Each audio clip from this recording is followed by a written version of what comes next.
asking me what I got on. They be like, hey, Brandon, what you got on? Don't worry about it. Don't worry about it, sweetheart. Don't worry about it, sweetheart. That's split. That's split right there. Yes, ma'am. And that he had hit her, Yes, ma'am. and that he started to choke her, Yes, ma'am. and that she fought at first, correct? Yes, ma'am. This was Javon Abron, sitting in court and describing what he said DeMarcus Little told him about his encounter with Anitra. Abron wasn't describing something he had supposedly seen from a distance. He was testifying about what he claimed his friend had told him, and that distinction would become critical, because DeMarcus would eventually take the stand himself. And we always made it work, regardless of what we were going. So I'm not the person that you're trying to make me out to be like I'm a monster, because if I was a monster, she would have left me a long time ago. Now the jury was hearing two people who knew each other, telling two very different versions of the events surrounding Anitra Gunn. But before we get to the chilling testimony, the prosecution, and the questions that would follow, we need to start with Willana, because her case gives us the first glimpse into the kind of story we're dealing with here. Stories where a relationship, a carefully constructed image, and what happens behind closed doors can become impossible to separate once the evidence is finally put on the record. Although Willana lost her life in Davenport, Iowa, that wasn't where her story began. She was born on September 9, 2000, in Chicago, Illinois, to Thomas and Cassandra Bibbs. She was the youngest of 4 children, and from the very beginning, she became the baby of the family. Family members remembered a little girl whose smile seemed impossible to ignore. She laughed easily, forgave quickly, and somehow found the good in almost everyone she met. As she grew older, the family relocated to Durham, North Carolina. Durham became home, but even then, it was obvious that Willana's dreams stretched far beyond city limits. She wasn't content with simply imagining a different future. She wanted to build one.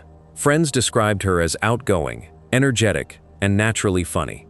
She had the kind of personality that made strangers feel comfortable within minutes of meeting her. Tragically, that was the same reason she attracted Justin Wright, the same man who would later kill her. She worked hard in school, treated people with kindness, and carried herself with quiet confidence. But there was one thing everyone associated with Willana: music. Long before she ever thought about recording songs professionally, she was performing for anyone willing to listen. Every room became a stage. Whether she had an audience of 1 or 20, she sang with the same enthusiasm.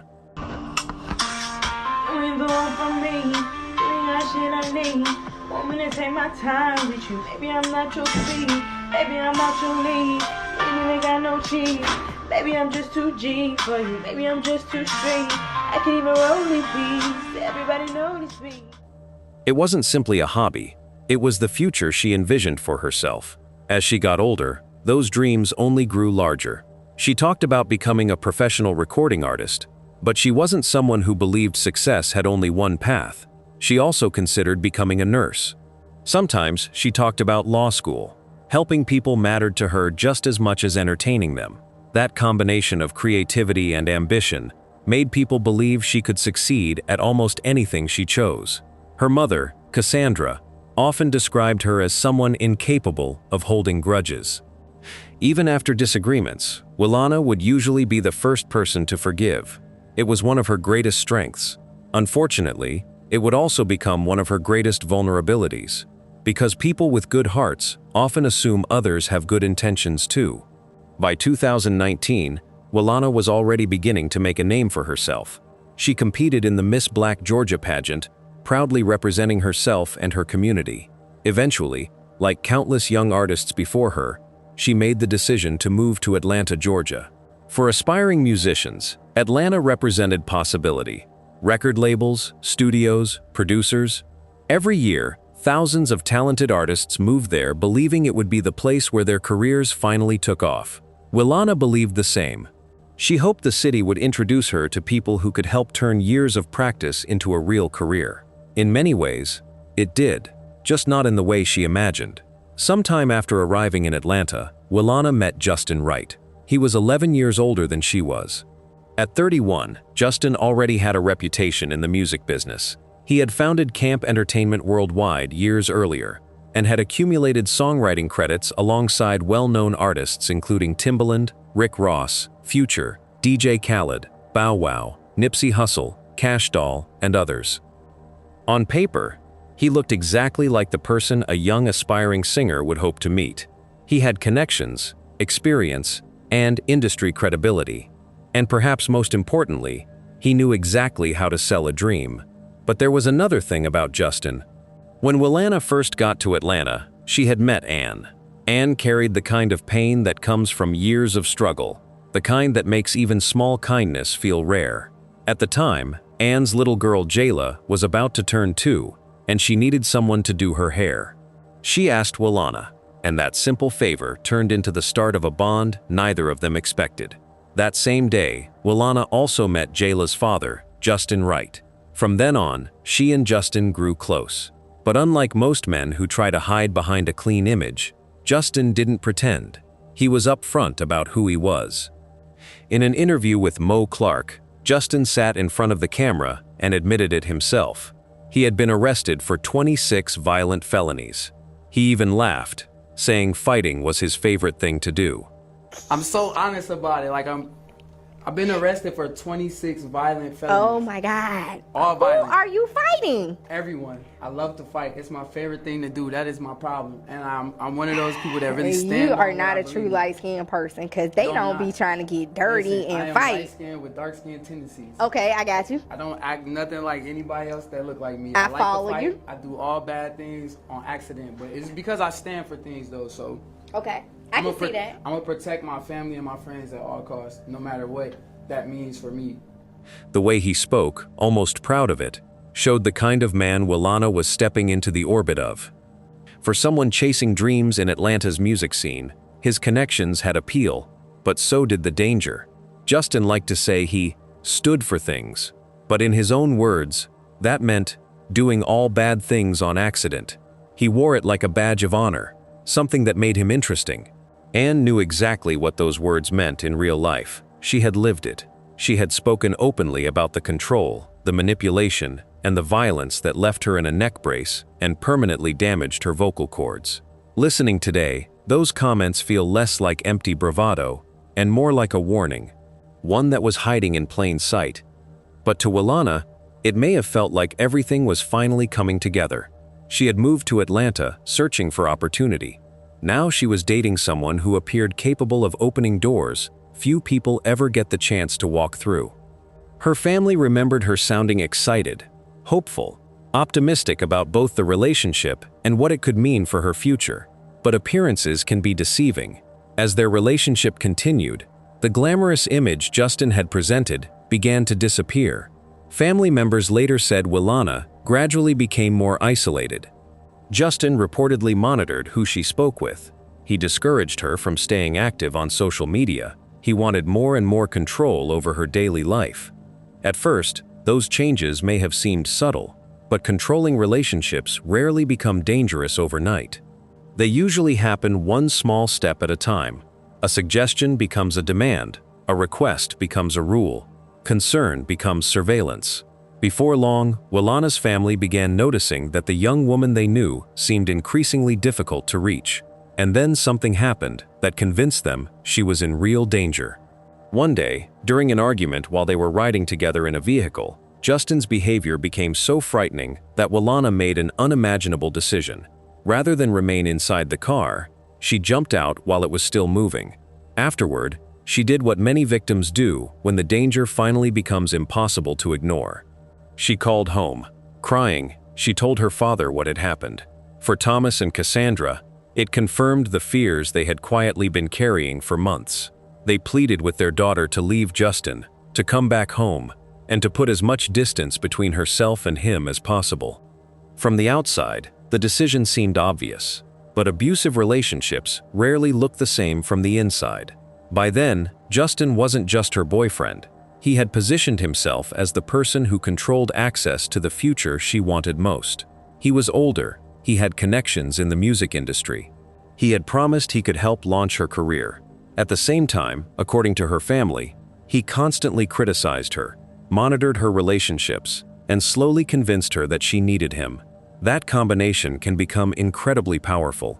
Hope and fear often exist side by side. Willana wanted to believe the man she first met, the successful songwriter who promised to help her achieve her dreams, was still there somewhere under the anger. Her family hoped she would leave. She hoped he would change. Sadly, only one of those things was ever possible. In the week leading up to Mother's Day 2021, Justin, Willana, and his little girl Jayla made the long drive from Atlanta to Davenport, Iowa, nearly 13 hours on the road. The trip was for a relative's birthday and to spend time with Justin's family, including his mother. Back home, Willana's mom, Cassandra, had already bought her a plane ticket. It was a thoughtful gesture, a mother wanting her daughter close on a day meant to celebrate that bond. But when Justin's mother asked Willana to stay in Iowa, she agreed. For a 20-year-old to choose her boyfriend's mother's request over her own mom's carefully planned gift says a lot. It showed how deeply she had already been pulled into that relationship, a place where other people's needs started to outweigh her own, and where her choices were being shaped in ways she might not have fully realized yet. That was until she would be found dead. On May 9, 2021, just after 1:25 in the afternoon, Davenport police were called to a disturbance at 153 Calvin Street, the same home Willana was staying with Justin. When officers arrived, they found 20-year-old Willana Bibbs. She had been shot and was pronounced dead at the scene. Her phone was still inside the house. The fight that turned into gunfire was over $70, a sum Justin Wright decided was worth answering with a weapon. But what really unfolded inside his mother's home that Mother's Day weekend tells a deeper story. Like millions of daughters across America, Willana had reached out to her mom. She sent Cassandra a heartfelt message, wishing her a happy Mother's Day, thanking her for everything she had done, and reminding her how much she loved her. For Cassandra, it was a simple exchange, one that felt completely normal. Nothing about that text hinted at the tragedy that was only hours away. Later that day, however, everything changed. Cassandra noticed 4 missed calls from her daughter, one after another, back to back. She immediately tried calling her back. No answer. At first, she probably assumed she'd simply missed her. Maybe Willana had been busy. Maybe her phone had died.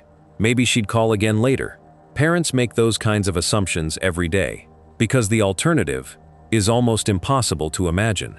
What Cassandra didn't know was that her daughter was hundreds of miles away in Davenport, Iowa, already dead. At some point that afternoon, an argument erupted inside the house. Exactly how it began remains unclear, but investigators would later determine that the confrontation centered around just $70. Justin accused Willana of taking the money. Whether it was truly about the cash is something detectives questioned almost immediately, because people don't usually kill over $70. Control? That's different. Neighbors later reported hearing raised voices coming from inside the home. The argument grew louder, more intense. Then, everything went silent.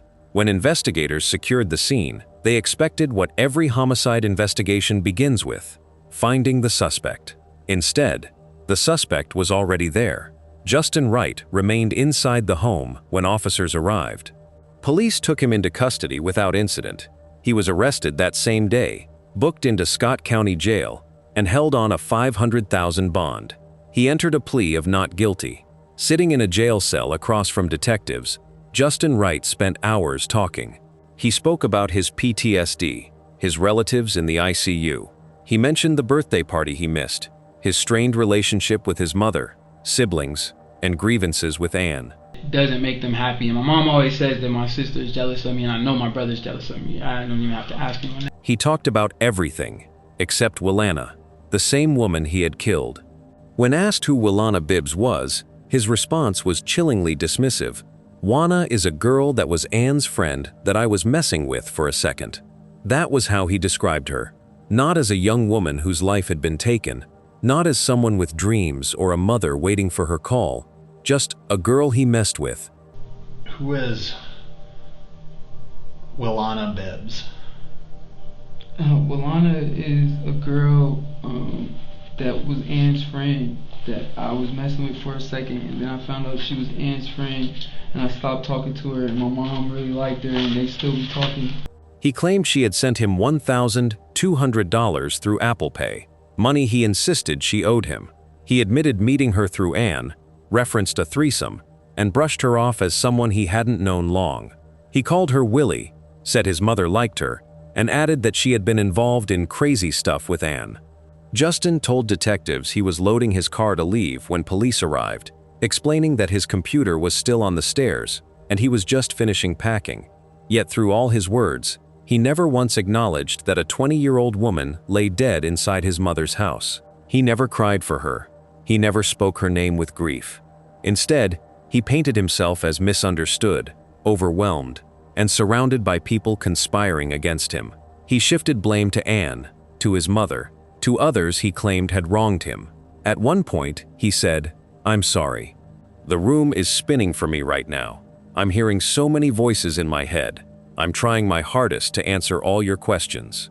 Meanwhile, Willana's mother was discovering the missed calls her daughter had made, 4 in a row, and realizing she would never hear her voice again. This was the same man who had bragged in a recorded interview about being arrested for 26 violent felonies, calling fighting his favorite thing to do. He even joked about being light-skinned with dark-skin tendencies, claiming he did all bad things on accident. And when pressed further, he shifted again, insisting it was all about loyalty. Skin with dark skin tendencies. Okay, I got you. I don't act nothing like anybody else that look like me. I like follow to fight. you. I do all bad things on accident, but it's because I stand for things though. So Okay, I can see that. I'm gonna protect my family and my friends at all costs, no matter what that means for me. Nearly 2 years after the shooting, the case finally went before a jury. In April 2023, the trial began in Scott County, Iowa. The prosecution presented Willana not simply as a homicide victim, but as a young woman whose future had been stolen. Jurors heard about her childhood, her dreams of becoming a successful singer, her ambitions beyond music, the pageants she entered, the businesses she hoped to build, the plans she never got the chance to finish. The prosecution also highlighted Justin's long history of violence, his criminal record, his repeated arrests, even his own public comments celebrating aggression. Taken together, prosecutors argued they painted the picture of someone who viewed intimidation and violence as normal ways to solve conflict. The defense offered a different interpretation. Rather than portraying the shooting as a calculated act, defense attorneys argued that emotions had escalated during a heated confrontation. They suggested events spiraled out of control in the middle of an argument, but prosecutors pointed jurors back to the evidence. When closing arguments ended, the case was finally placed in the jury's hands. They deliberated for approximately 90 minutes, just an hour and a half. For Willana's family, those 90 minutes must have felt endless. Years of grief, months of preparation. Everything now depended on 12 strangers. When the jury returned, their decision was unanimous. Guilty, Justin Wright was convicted of first-degree murder. For the Bibbs family, the verdict brought relief. But relief is not the same thing as healing. No courtroom verdict could restore the future that had been taken from them. Sentencing took place on June 14, 2023.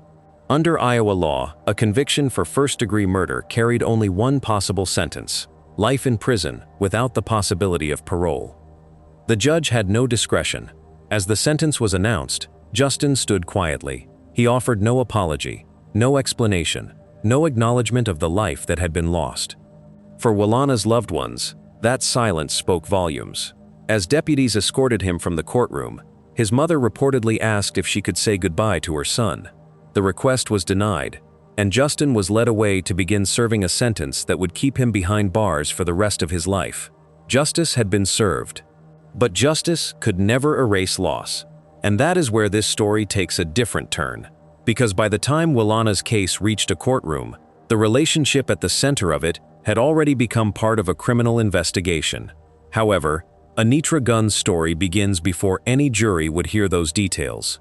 Before the courtroom, before investigators began reconstructing her final hours. For months, Anitra Gunn's friends watched her relationship slowly change. The messages became darker. The arguments became more intense. And behind the image of a young couple who seemed to love each other, something much more dangerous was unfolding. Then, on Valentine's Day 2020, Anitra's phone started sending messages that didn't sound like her, messages that would become the first clue in a murder investigation. A few hours later, her car was found abandoned, and investigators were left asking one question: who was really controlling the phone when Anitra Gunn disappeared? At first, no one knew where Anitra was, but as detectives began putting together the timeline, they discovered that the person closest to her was also the person they needed to look at the most, because the warning signs had been there, and they had been there for months. Stay with me as I lay down the timeline of Anitra's disappearance and brutal death. In early 2020, Anitra Gunn looked like she was right on track with her life. At just 23 years old, she was close to finishing her degree at Fort Valley State University in Georgia. She was building her future, working toward a career, and surrounded by friends who described her as funny, caring, and full of energy. People remembered her. She wasn't the type to fade into the background, and she had already been through tough times, losing her mother when she was still a child. After that, her father, Christopher Gunn, had stepped up to raise Anitra and her younger brother. Life changed for them, but he gave his kids as much stability as he could. Anitra graduated from Westlake High School in Atlanta before moving to Fort Valley in 2016. She studied agriculture, started carving out her independence, and like most college students, she was juggling a lot: classes, work, friendships, relationships, and plans for the future. She even worked part-time as a server at 1836 Restaurant and Lounge while keeping up with her studies. Her schedule was packed, but people close to her said she handled it with determination. She wasn't waiting for opportunities to come her way, she was actively building her life. By the winter of 2020, things looked promising. Graduation was around the corner, job applications were going out, and she was making plans beyond college. But behind all that hope was a relationship that had started to get complicated, and that relationship would later become the center of her own murder investigation. That relationship was with DeMarcus Little. At the time, DeMarcus Little was just 22 years old. Just like Anitra, Damascus had lost his mother at a really young age. He was raised by his father and stepmother. On the outside, he looked like someone people respected.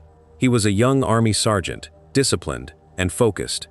He had joined the military back in 2016, and within his family, he had built a reputation as someone who had his life together. By December 2019, he had moved to Fort Eisenhower, then called Fort Gordon, in Augusta, Georgia, working as a unit supply specialist. For his age, that was impressive. He had a career, a sense of direction, and a public image that looked respectable. To many people who knew him, DeMarcus seemed successful. He had achieved things that others his age were still trying to figure out: stability, discipline, and a future.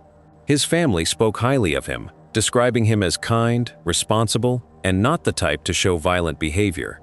His father would later often defend him, saying people shouldn't judge without knowing the full story. He's a soldier. He's been overseas. He served our country.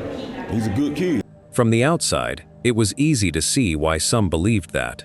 DeMarcus was not someone who fit the stereotype many people imagine when they hear about a violent crime. He was young, employed, wore a military uniform, and had family members who loved him. But investigations, as we've seen many times into violent relationships, often reveal something uncomfortable. And a person's public image does not always show what happens privately.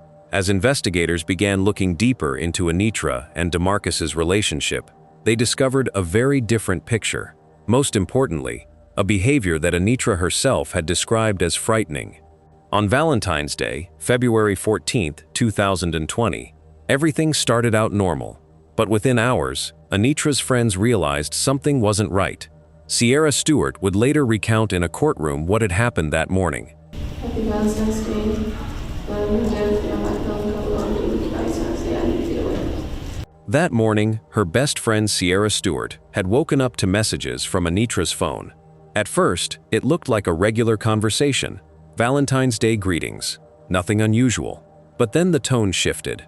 The words didn't sound like Anitra. The texts suggested she wanted to meet someone she only referred to as dude. For Sierra, that was immediately suspicious. Anitra wasn't the type to vanish or act unpredictably. and Sierra already knew about Anitra's relationship with DeMarcus Little. It had been rocky, breakups, makeups, constant tension. Even though Sierra never trusted him, she believed he brought stress into Anitra's life. She still knew Anitra was faithful to DeMarcus. Just when Sierra was trying to figure out what was going on, she would receive another chilling message from a man. That man was David Howard, known as Scoot. He was friends with both Anitra and Sierra. He reached out to Sierra, but what he said would send chills down Sierra's skin. He shared that he had also received strange messages from Anitra's phone. Now, it wasn't just one person noticing something off. Multiple people were getting texts that didn't feel like her. And meanwhile, Anitra herself was nowhere to be found. Something was happening. The only question was what. As her concern grew, Sierra contacted DeMarcus to ask about Anitra. It was Valentine's Day, and Sierra knew Anitra was spending the day with DeMarcus, but he would give her an unsettling response. He said they had long parted ways, and he didn't know where she was. Sierra, now extremely worried for her friend, decided to contact Anitra's father, Christopher Gunn. Christopher immediately began traveling from Atlanta to Fort Valley. Before leaving, he asked police to check his daughter's home on West Church Street. When officers arrived, nobody was there. Not only that, Anitra's car, a white 2013 Chevrolet Cruze, was also missing. The strange messages continued briefly. Then they stopped completely. The last known messages from Anitra's phone were sent during the morning hours. After that, silence. Her phone wasn't connecting, and no more replies to the messages. Christopher arrived in Fort Valley and officially reported his daughter missing. Soon, multiple agencies became involved. The Fort Valley Police Department, the Peach County Sheriff's Office, and the Georgia Bureau of Investigation. A task force was created. Investigators began searching for answers. At this stage, they did not know exactly what had happened, but they did know one important detail. The last confirmed person to see Anitra alive was DeMarcus Little. To understand what happened, let me take you back to the night before Anitra had vanished without a trace. On the night of February 13, 2020, Anitra went to a house party with some friends. Later, she left with her friend Tracy King, her boyfriend DeMarcus Little, and DeMarcus's friend Javon Abram. Eventually, the group ended up at DeMarcus's place. Sometime after 2 that morning, Javon drove Anitra and DeMarcus back to Anitra's house so she could pick up her car. From there, the two went to a Waffle House, and later they spent the night at DeMarcus's aunt's home on Chestnut Hill Road. According to DeMarcus, the next morning, Anitra had left around 11:30 that morning, saying she was headed to a job interview, but investigators quickly noticed a problem. Her interview had been scheduled for 9:30 a.m. If she really left at 11:30, she would have already been 2 hours late. That detail stood out. It was one of the first inconsistencies investigators flagged, and it would become part of a bigger puzzle they needed to solve. As investigators searched, public attention quickly focused on DeMarcus. He was the last person known to have been with Anitra. Police brought him in for questioning. His vehicle, a black 2019 Toyota Corolla with red pinstripes, was also taken for forensic examination. At that moment, investigators were still collecting evidence. They were not ready to publicly declare what happened, but the timeline raised questions. Then came another discovery. Anitra's missing car was found on Bells Street, only blocks away from her own home. The vehicle was damaged, the front bumper was missing. Mud and debris covered the tires. Inside the car were her wallet and keys, but one important thing was missing: her phone. The phone that had been sending those strange messages. The phone that could reveal what happened that morning. And eventually, investigators would find exactly where it had been left, hidden away, not far from where Anitra lived. When investigators checked the location data from Anitra's phone, they uncovered something that didn't line up. DeMarcus had already told police he knew where the phone had been. He claimed Anitra had mistakenly shared her location with him, and it showed a spot near South Chamblee Boulevard. But when detectives pulled the actual records, the data told a different story. The phone hadn't stopped there. It had traveled farther south, to Carver Drive, and that's where investigators found it, hidden inside a drainage pipe, tucked out of sight. A phone that belonged to a young woman who was now missing. For detectives, this discovery was a turning point. The search was no longer just about finding Anitra safe. It was shifting into a criminal investigation, and the evidence was beginning to point towards someone close to her. As the search for Anitra Gunn continued, investigators widened their efforts across Fort Valley and the surrounding areas. The weather made things harder. Helicopters couldn't always fly, the ground was soaked, and the wooded areas around Peach County were tough to move through. Still, search teams kept pushing forward. They checked every location tied to Anitra's last hours, because somewhere out there was the answer to what had happened. And then, they found something they had been hoping they wouldn't. A path leading away from the road, disturbed, like a vehicle had recently forced its way through. A deputy noticed trees bent and vegetation pushed aside, clear signs that something had traveled through. He followed the trail. Hidden beneath branches and brush, investigators finally came across what they had been searching for. Anitra Gunn, the 20-year-old college student who had been preparing for graduation, was gone. The future she had been building was gone. The search for a missing person had now turned into a homicide investigation. Near her body, investigators found pieces of a vehicle, parts that matched her missing Chevrolet Cruze. The same car that had been discovered abandoned. The same car, missing its front bumper. From that moment, the investigation entered its most difficult stage. It wasn't just about finding her anymore. It was about uncovering what happened and proving who was responsible. The medical examiner's report confirmed what investigators had feared. Anitra Gunn had died from airflow obstruction. There were also signs of a head injury, and detectives believed her body had been moved after death, an attempt to cover up what had happened. That left the most pressing questions. Who did this, and why? Almost immediately, attention turned to DeMarcus Little. He was the last person known to have seen Anitra alive, and his timeline already had holes in it. Now investigators were digging deeper into his actions, before and after she disappeared. On February 19th, just days after Anitra's body was found, DeMarcus was arrested. But the first charge wasn't murder. Instead, it was tied to property damage at Anitra's home, a case that investigators would later connect to something much bigger. That damage wasn't random. It was proof that in their relationship had chaos, and that gave detectives a clearer picture of what had been happening between them before Anitra died. 2 weeks before Anitra disappeared, something unsettling happened at her home. Around 3 a.m. on February 5th, Anitra and her friend David Howard were asleep when they were jolted awake by a loud crash. At first, they brushed it off, thinking maybe one of the pets had knocked something over. But the next morning, the truth was clear. Her car tires had been slashed. Bricks had been thrown through 2 of her windows. When police arrived, Anitra said she didn't know who was responsible. But investigators later learned this wasn't the first time her tires had been damaged. There had been other incidents, and eventually, DeMarcus Little himself admitted he was behind the February 5th attack. DeMarcus explained that he was angry after finding out another man had been staying at Anitra's house. But detectives saw more than just a jealous outburst. They saw a pattern where anger turned into control, and that pattern would become critical in understanding what happened to Anitra. He was placed on a $10,000 bond, and he was released but with an ankle monitor. All the while, Damascus denied knowing anything about Anitra's death. And his release? That would be short-lived, because just hours later, he would be arrested and charged again with malice murder of Anitra. Stay with me because this is where it begins to get wild. According to prosecutors, Anitra's relationship with DeMarcus had become filled with manipulation and possessiveness.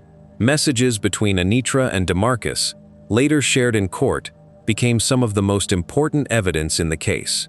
They were constantly arguing.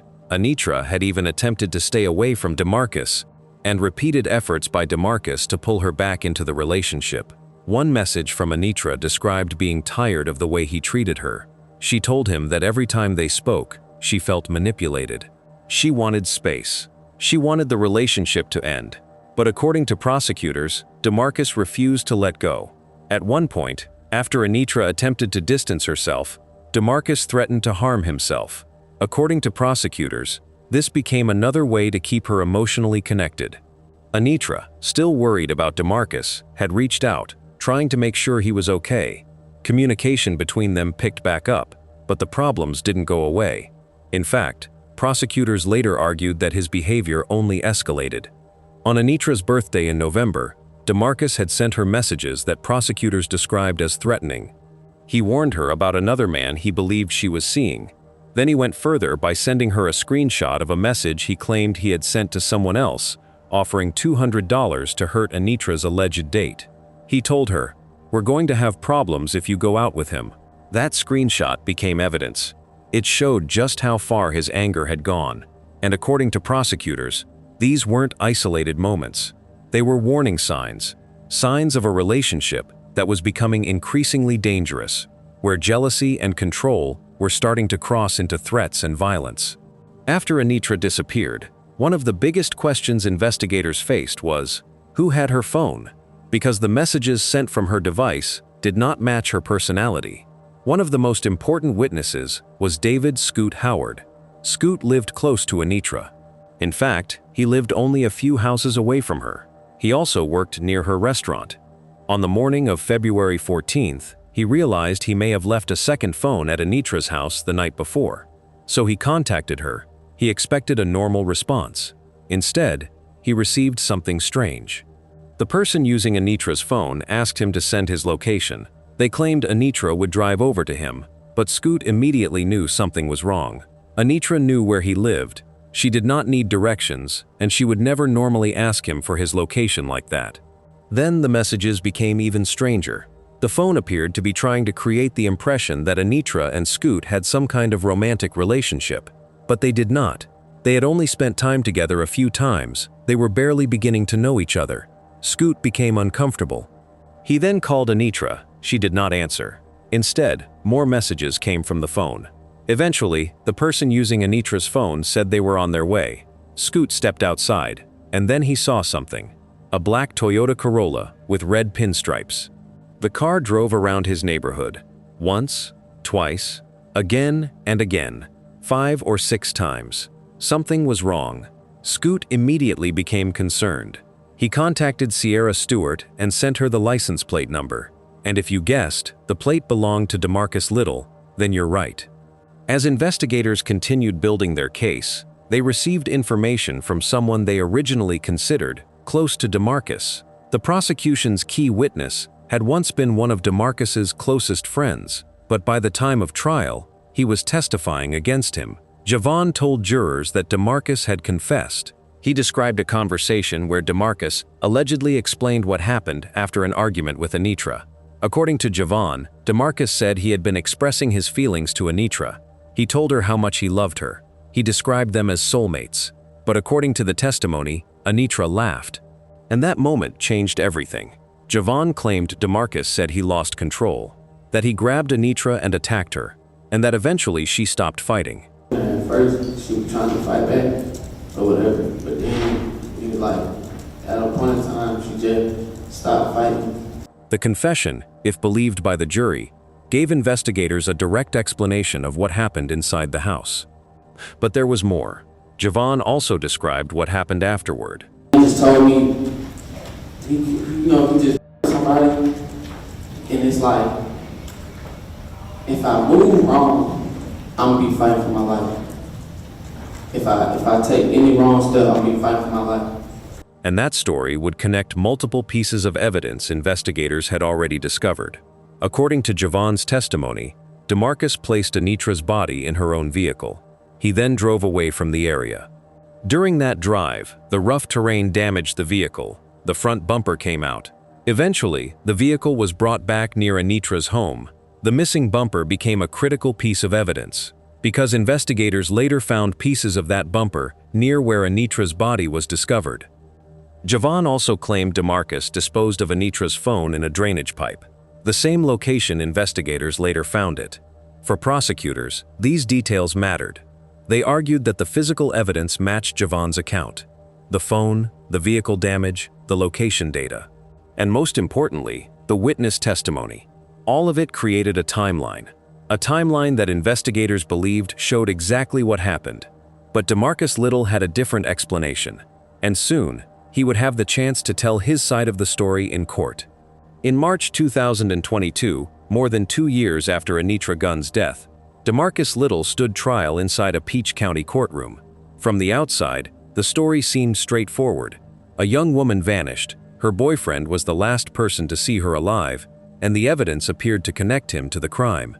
But inside the courtroom, things weren't so simple. Mr. Little, I have a number of questions for you. I'm going to try and see if I can understand, as the evidence that's been put in, if you can help me understand how it says one thing and you're saying something else, okay? All right. Now, first I want to talk about yours and Anitra's relationship. That was your soulmate? Now, to your soulmate, you slashed your soulmate's tires. Is that correct? Yes, ma'am. You broke your soulmate's window. Yes, ma'am. All right. You threatened. The prosecution painted a picture of a relationship that had spiraled out of control, affection turning into intimidation, and jealousy that escalated into chaos. They argued that Anitra's death was the tragic result of that pattern. The defense, on the other hand, pushed back hard. They insisted that DeMarcus Little wasn't capable of murder. They pointed to his military career, his clean record, and the way his family described him as disciplined and responsible. To them, the state was leaning on assumptions instead of solid proof. At the center of it all was one question: was DeMarcus Little responsible for Anitra's death, or was he simply the closest person to her? The one investigators focused on because of proximity. One of the biggest challenges for the prosecution was something common in many domestic violence cases. The person accused of causing harm did not look like someone capable of it. DeMarcus was a young Army sergeant. He had built a respectable reputation. He had family members who defended him. During the investigation, his supporters described him as someone who was raised correctly, someone who served his country, someone who had never shown chaotic behavior. His defense attorney, Benjamin Davis, leaned heavily on that image. The argument was clear: a person's background and character matters. And according to the defense, DeMarcus was not the type of person who would commit murder. But prosecutors argued that this was exactly why cases like this could be difficult to understand, because chaos does not always come from the person everyone expects. Someone can appear successful publicly while behaving very differently privately. The state focused less on who DeMarcus appeared to be and more on what investigators found inside his relationship with Anitra. They argued that the evidence showed a relationship that had become dangerous long before Valentine's Day. During the trial, jurors heard conversations between Anitra and DeMarcus from the months before her death. One of the arguments presented by prosecutors was that Anitra had tried repeatedly to leave the relationship, but each time, DeMarcus found a way to reconnect. According to the state, the relationship followed a cycle: conflict, then apologies, promises, reconciliation, then more conflict. To people outside the relationship, the decisions Anitra made could be difficult to understand. Why would someone return to a relationship after being threatened? Why stay connected after being treated badly? But prosecutors argued that this question misses an important part of chaotic relationships. Leaving is not always a single decision. It can happen gradually. Fear, attachment, hope, and emotional pressure can all exist at the same time. Assistant District Attorney Don Baskin later compared the situation to a frog slowly becoming accustomed to rising heat. The idea was that Anitra was not suddenly placed into a terrifying situation. Instead, prosecutors argued the behavior escalated little by little. Things that may have once seemed like isolated incidents became part of a larger pattern. One of the most important moments of the trial came when DeMarcus Little testified in his own defense. Under questioning, prosecutors challenged his version of events. They focused heavily on inconsistencies in his timeline. One major issue involved where he was on the morning Anitra disappeared. DeMarcus had told investigators that Anitra left his aunt's home around 11:30 a.m. He suggested she left for her job interview. But prosecutors questioned why his actions appeared inconsistent with that claim, because there were messages showing that DeMarcus was telling others he was searching for Anitra. They also questioned why his vehicle had been seen repeatedly driving around the area near David Howard's home. The prosecution suggested he was looking for someone. Specifically, someone Anitra's phone had been messaging that morning. During questioning, prosecutors repeatedly returned to the same issue. If DeMarcus was telling the truth, why did the evidence appear to contradict him? After hearing weeks of testimony, the jury began deliberations. They had 3 charges to consider: malice murder, felony murder, aggravated assault. The jury deliberated for approximately 3 hours. Then they returned to the courtroom. Everyone waited for the decision. The first charge was read: malice murder. The jury found DeMarcus Little not guilty, but the trial was not over. The second charge was felony murder. The jury found him guilty. Then came aggravated assault. Again, guilty. The verdict reflected a complicated conclusion.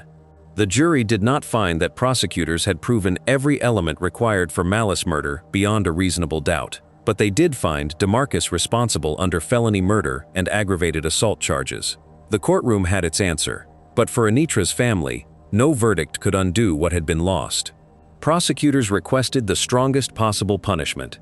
They argued that Anitra's death was the final result of a pattern that had been developing for months, and the judge agreed.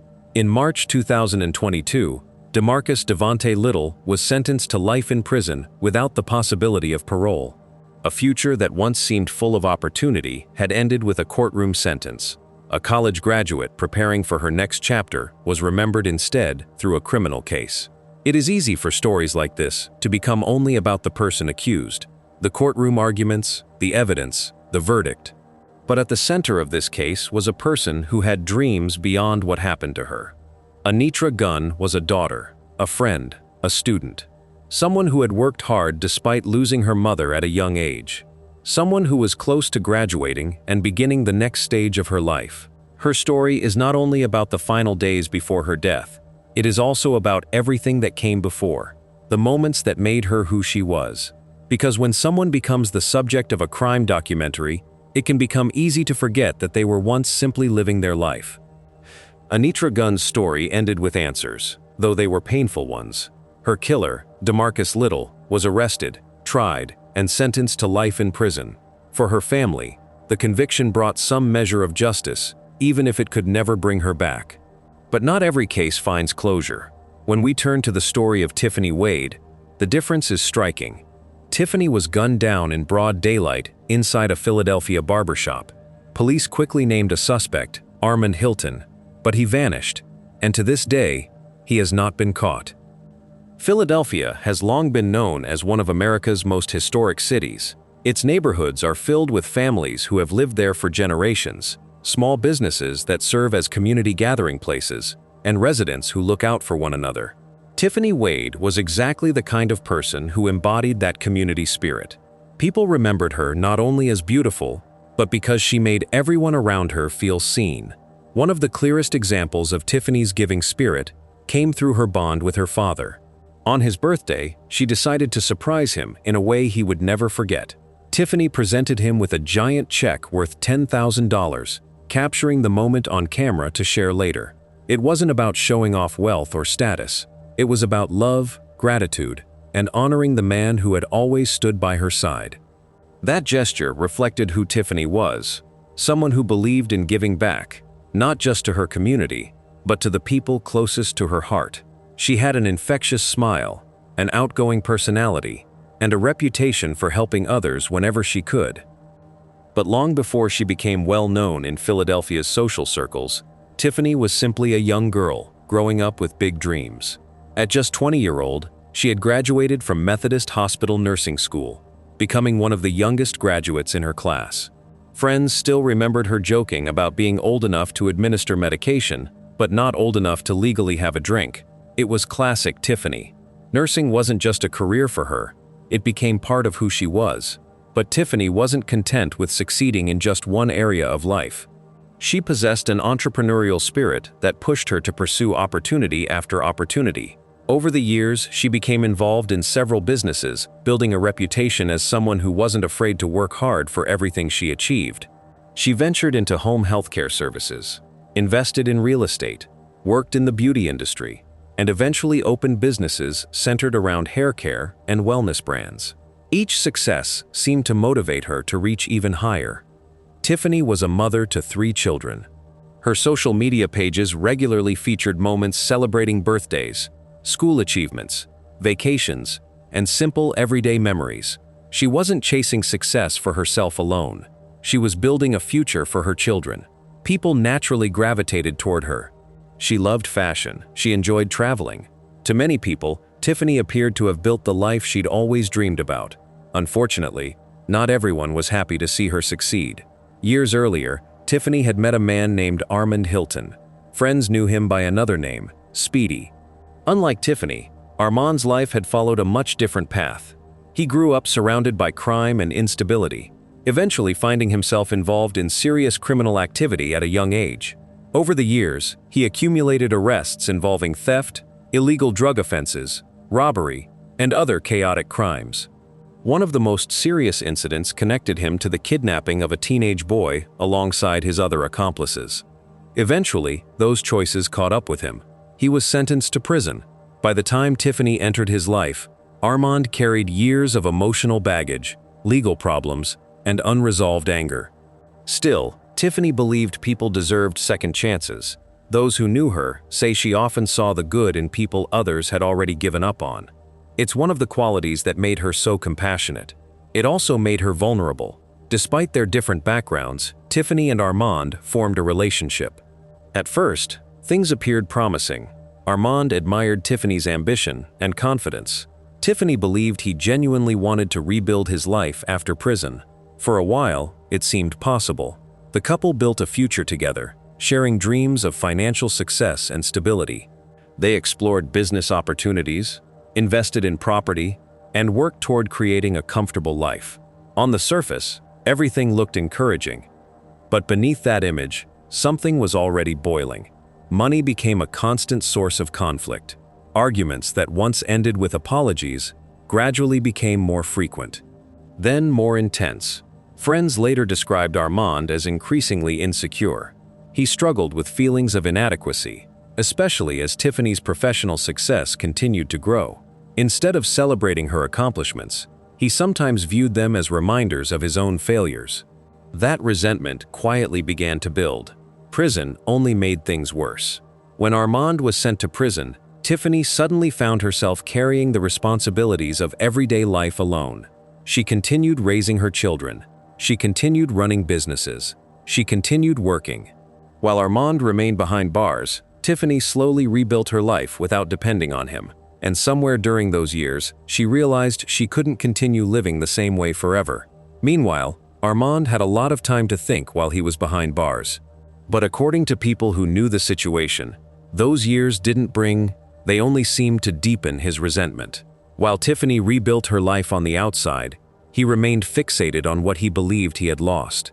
After his release, he had allegedly tried to reconnect with Tiffany, but the relationship was over from her end. She had decided to move forward. However, to Armand, moving on appeared to be something he simply could not accept.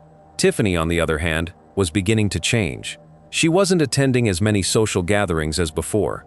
Some people said she seemed more cautious, more guarded than usual. It seemed like she was trying to protect herself from something, or even someone. According to reports circulated after her death, Armand had become increasingly angry over financial disputes that stemmed from their marriage.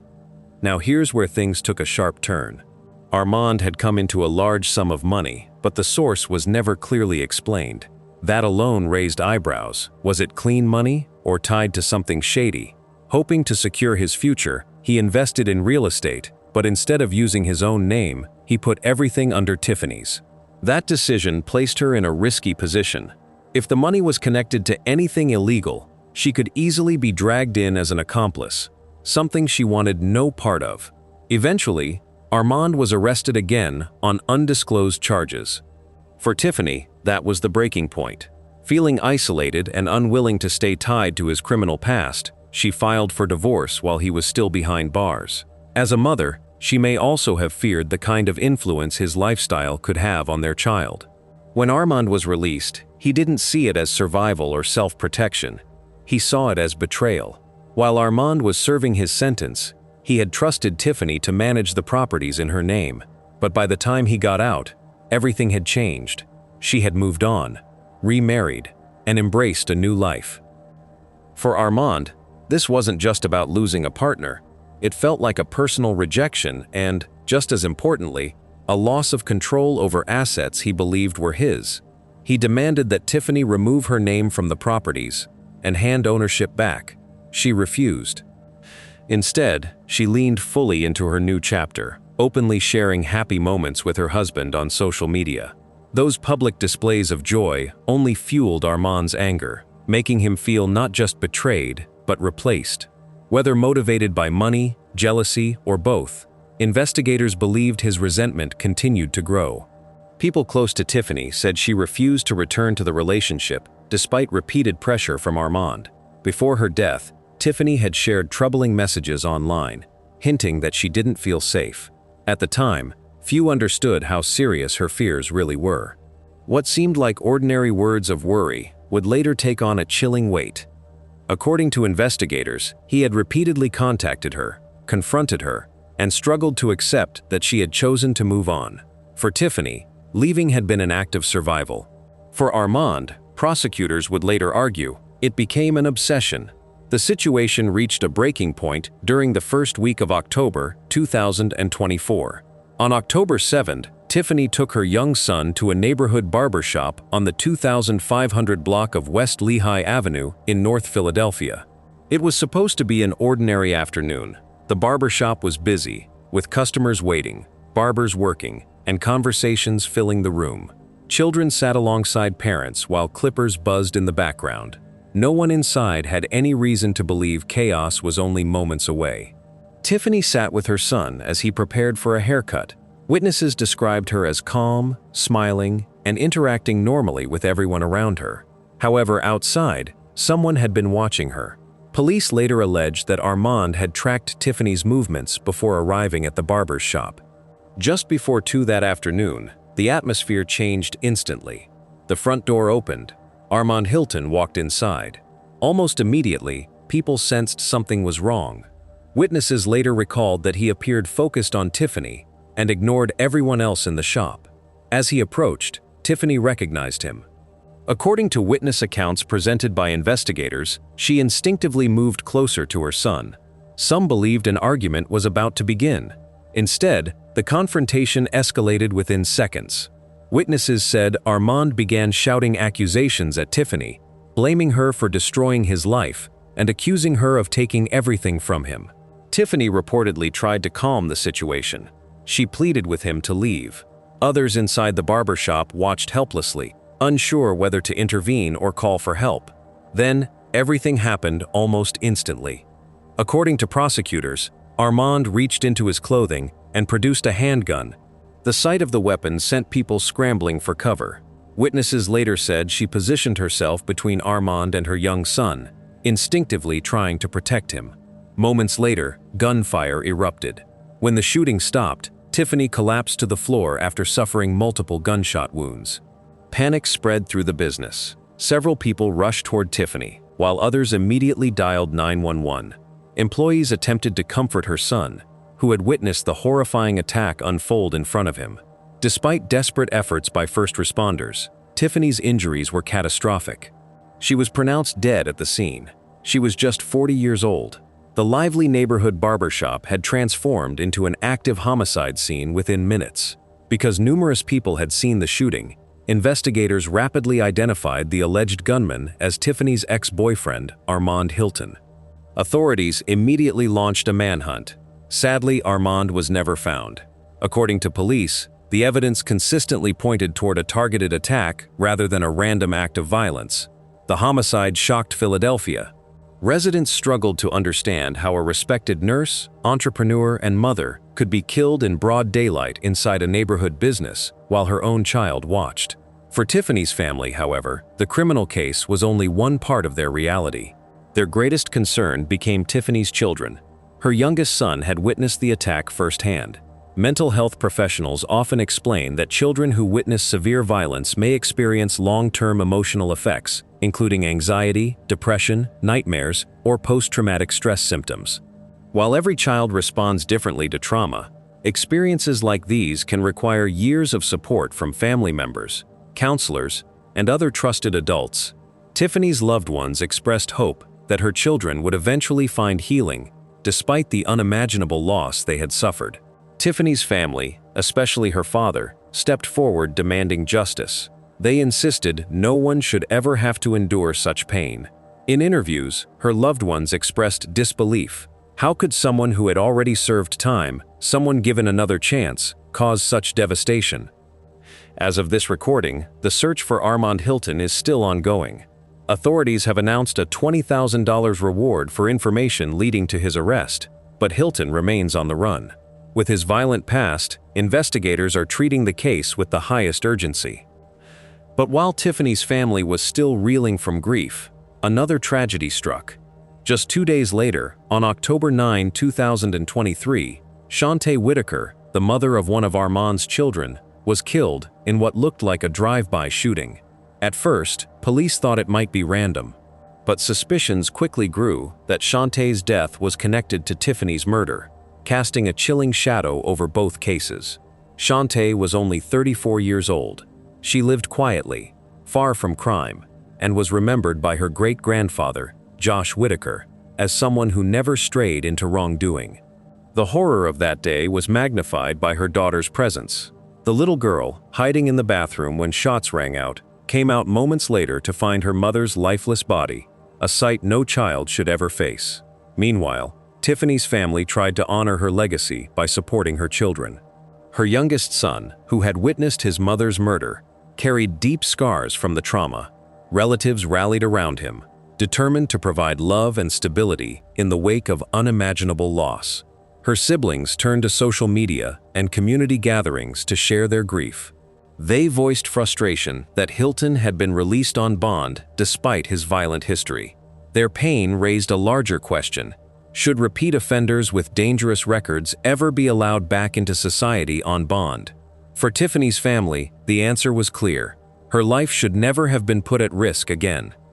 3 women, 3 separate stories. The details of these cases are different. The people are different. The evidence is different. And they shouldn't be collapsed into one story simply because they share similar themes. But placed side by side, they leave behind something harder to dismiss. In each case, there was a life that existed long before the crime became a headline. There were friendships, arguments, plans, ordinary days, private conversations, pieces of a person's life that never make it into a police report.